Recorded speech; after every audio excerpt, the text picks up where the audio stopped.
Hello গাড়ি চালক ভাইদের এবং মালিক পক্ষদের বলতেছি, এই প্রচণ্ড গরমে যারা গাড়ি চালাচ্ছেন, গাড়ি ড্রাইভ করতেছেন, আমরা জানি তাপমাত্রা প্রচুর বেশি। এই গরমে কিন্তু আপনার ইঞ্জিনটা ওভারহিট হবে এবং আর এই ওভারহিট অবস্থায় যদি ইঞ্জিনটা চালান, পরিচালনা করেন, তাহলে ইঞ্জিন ফ্রিজ হওয়ার সম্ভাবনা থাকবে, ইঞ্জিনটা মারা যাবে। আপনার ইঞ্জিনটা ওভারহিট বা অতিরিক্ত হিটের হাত থেকে রক্ষা করতে, ফ্রিজ হওয়ার হাত থেকে রক্ষা করতে আপনার ইঞ্জিনের প্রতিনিয়ত এয়ার ফিল্টারের প্রতি যত্নবান হতে হবে। আপনি এয়ার ফিল্টারটা পরিষ্কার করে দিলেন, এটা ময়লা নেই, ইঞ্জিনটা ফ্রেশ বাতাস পাচ্ছে, ভালো বাতাস নিচ্ছে, তারপরে ইঞ্জিন ওভারহিট হচ্ছে। রেগুলেটর চেক করেন, রেগুলেটর চেক করার পরেও যদি প্রবলেম শেষ না হয়, তাহলে অনেক যেমন অসুবিধা গাড়িতে কিন্তু এয়ার ফিল্টার কেসিংটা দেওয়া আছে, দেখেন এটা আমার এয়ার ফিল্টার কেসিং, এটা দিয়ে কিন্তু বাতাসটা ইঞ্জিনের ভিতরে প্রবেশ করে। আর এয়ার ফিল্টারের কেসিংটা কিন্তু এই অবস্থা হয়ে গেছে, তার মানে এখানে পানি পড়ছিল, গলিও বাষ্প পড়ছিল, আর ধুলাগুলো কিন্তু প্রচুর পরিমাণে আটকে গেছে। এখন এই আটকে যাওয়ার ফলে এই এয়ার ফিল্টারের ভিতরের এই অবস্থা, এখানে বাতাস নেওয়ার মতো ইঞ্জিনের কোনো পরিস্থিতি নাই। সেই ক্ষেত্রে আমরা এটা কী করবো, পুরোটা অ্যাসেম্বলি খুলবো গাড়ি থেকে। আমি খুলে নিয়েছি আগে, খুলে আলাদা আলাদা করে আমি এই পার্ট বাই পার্ট এই যন্ত্রগুলো নাল খুলবো। এখানে আমার একটা নেট বের হবে, আমি নেটটা খুলে নিব, নেটটা খুলে নিলাম। এবার আমি এই যে দেখেন এয়ার নোজটা খুলে নিব। এটার ভিতরে অনেকেই খেয়াল করে দেখতে পারবেন যে প্রচুর পরিমাণে ময়লা জমে গেছে, তার মানে বাতাসটা যতটুকু জায়গাটা নেওয়ার কথা সেই জায়গাটা বাতাসটা নিতে পারতেছে না। এই যে এটা দেখেন একেবারে পুরাটা মাটির চাক হয়ে গেছে, শক্ত হয়ে গেছে, তার মানে বাতাস নেওয়ার মতো ইঞ্জিনের জায়গাটা নেই।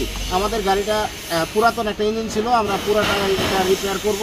আর আপনাদের নতুন ইঞ্জিন থাকলেও কিন্তু আপনারা এটা চেক করে নেবেন, এই যে সুন্দর করে ধুয়ে মুছে আবার সেট আপ করতে হবে, ইনস্টল করতে হবে। এই যে এখান দিয়ে বাতাসটা দেওয়ার কথা, দেখেন অবস্থাটা, এটা পুরাটাই মাটি, কিন্তু এই যে মাটির এই অবস্থা হয়ে আছে।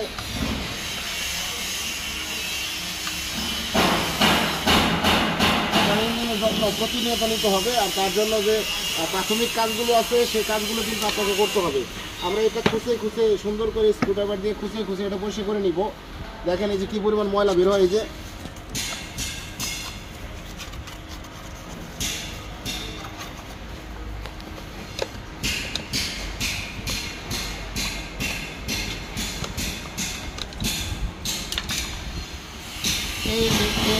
যে ময়লাগুলো বের হবে, বের করে আপনারা ময়লাগুলো আস্তে আস্তে বের করবেন আর এটাকে একদম ক্লিন করে ফেলবেন।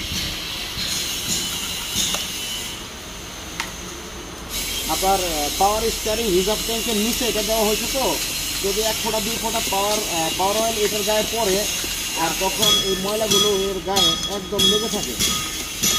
আপনাকে এটার প্রতি যত্নবান নিতে হবে। আপনি যদি ফিল্টার হাজারও পরিষ্কার করেন, কিন্তু এটা পরিষ্কার করলেন না, যত্ন নিলেন না, সেক্ষেত্রে কিন্তু ইঞ্জিন পরিপূর্ণ হাওয়া বা পারফেক্ট হাওয়া পাবে না। ইঞ্জিন ওভারহিট হবে, ইঞ্জিন মারা যাবে, ফিক্সড হবে, যেটাকে বলা হয়। অনেক ব্যয়বহুল একটা খরচের ব্যাপার। তাই আপনাকে এই গরমে হোক, যে কোনো টাইমে হোক, এয়ার ফিল্টারের প্রতি যত্নবান হতে হবে। হ্যালো,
ডিজাইনটা ভালো করে ধুয়ে পানি মেরে শুকিয়ে তারপর আমরা এটা ইনস্টল করবো।